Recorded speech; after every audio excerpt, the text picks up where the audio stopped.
Every girl, every girl, every little girl likes to...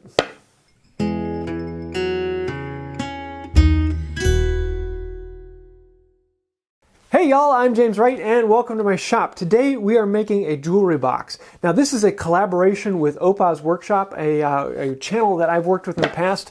He came over to my house a while ago and we made bow sanders. And this is the video that went over fairly well, and this is actually what we made. Had a lot of fun with that, and the two of us go back and forth on other things.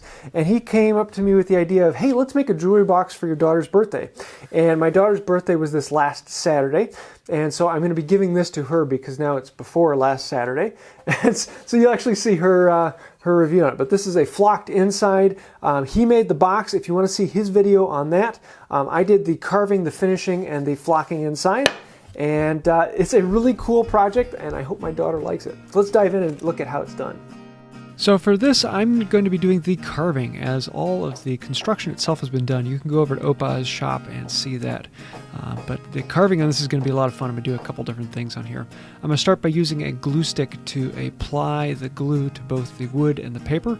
And this is my preferred method of getting a pattern down onto the wood. It goes on very well, holds it in place, and it's fairly easy to come off. Now the fun part, pulling out the chisels. I'm going to need a V-tool, a marking knife, a skew, and a couple other simple ones. I'll leave a link to the tools I use down in the description below. But once you pick out your tool, you can go to town. I'm going to be using a V-tool to do the outlining on this, and I'm going to just stay outside the line. Now this really scares a lot of people before they get a chance to try it, but honestly, anyone can do this with about 5 minutes of practice. And I'm not joking at all with that. I've taught kids and older people and even my own wife to carve in just a matter of a couple moments. If you can follow a line with a pencil, then you can carve. It really doesn't take that much. The only tricky thing is to keep it sharp, and I just keep a strop on the bench and I run on that every couple minutes, and I never actually sharpen it. Just keep it sharp and it will continue to perform very well for you. Here's a closer view. You can see what I'm actually doing. Just staying on the outside of the line and running a V-groove in from one point to the other. Just following the line. It is really that easy. Light and simple taps with a small mallet on the back and run along the lines until everything meets up.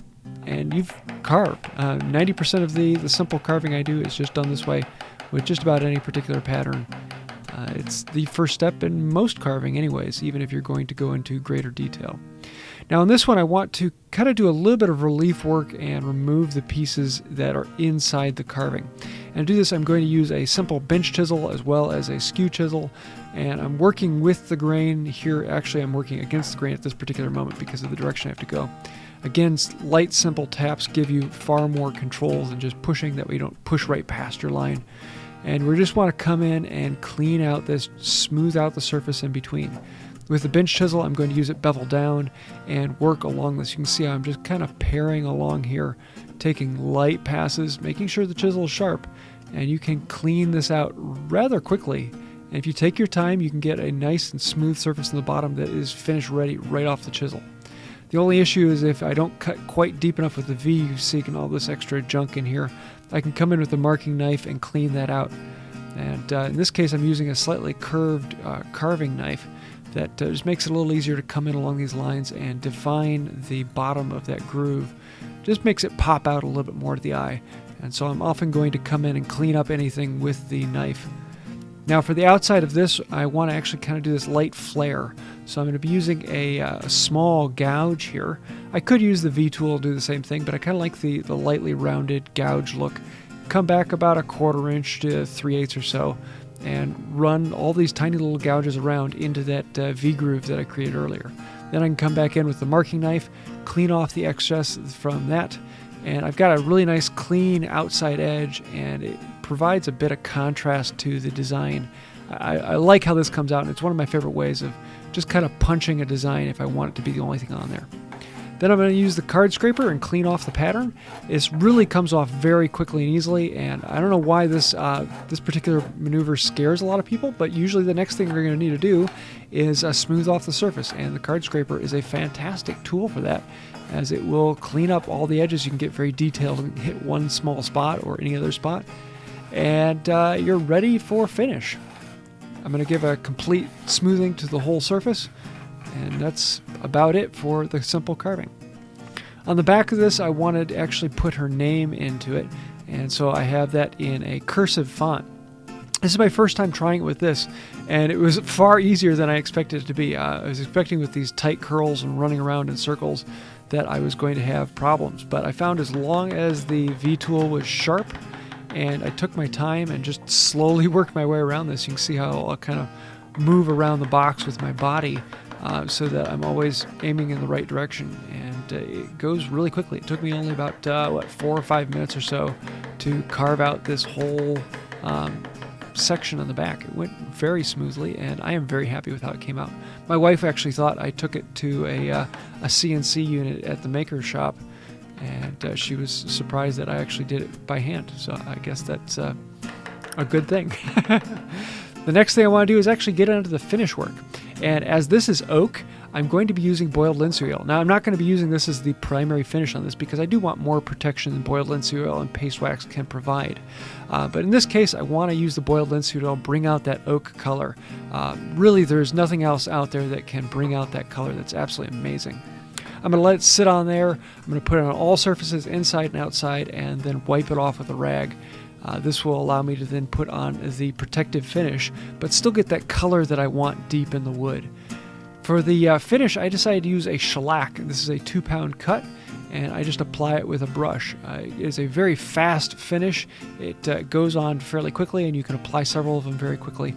I am going to apply it to the inside, even though I'm going to be flocking it, and the outside. That way I get a nice clean sealing surface all the way around. One problem I did run into, I didn't realize that the stamp that Opah used was a standard ink, and I didn't even think about it ahead of time. I'm really kicking myself with this, but the alcohol in the shellac made the ink on that run, and I was like, oh no! But after the first coat of shellac, it was sealed in, and there's really nothing I could do at that point. Oh well, you live and you learn, and next time you ask, what kind of ink was that? Maybe next time I would have used a poly as opposed to a shellac. Now for the inside of this, I want to flock it, and my daughter would love the pink. The only problem is flocking is very expensive, especially when you get the professional kits and the professional glue. Now it might be better, but you're probably going to be spending $40-50 to get a full kit in any particular color. For this, I'm just going to be using a craft paint matching the flocking I have. I want to put it on nice and thick. I probably put it on a bit too thin in this case. I was kind of being conservative. So go thicker on this, and then you can put the flocking into it. This is just a cotton powder dyed to be the color you want it to be. Normally you'd have this like weird paper tube thing that would spray it out, but a condiment container actually works fairly well. Is it the best? No, it took a little bit longer and it was a little more finicky, but it worked. And you just want to pour it on there until you completely cover all the spots of glue. Let it move around. If you have any spot that it missed, kind of shake it around and let it slide down in until it gets to every little spot. And when you get frustrated, just open the canister and dump it. Make sure that it's completely covered and you have a nice coat on there. And then after letting it sit for a while, we can peel off the tape and blow off the excess.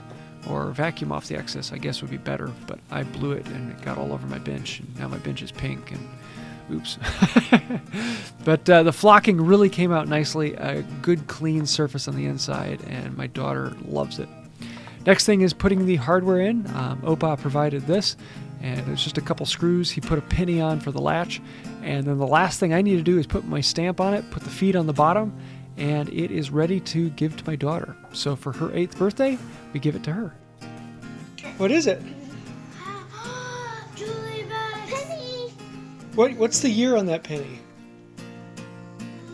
2010. What is 2010? I was born. Now look at the bottom. Turn it over. Flip it over. No, the box. Look at the bottom of the box. What does it say? Melody Rose Wright. Yeah, look at that. There are 2 names on here. So you have one from Opah's workshop and then one from Daddy. The 2 of us both made it together for you. So there you have it. a jewelry box, a lot of fun. I love the pink flocking in the inside. My daughter is just going to think it's the most amazing thing in the world.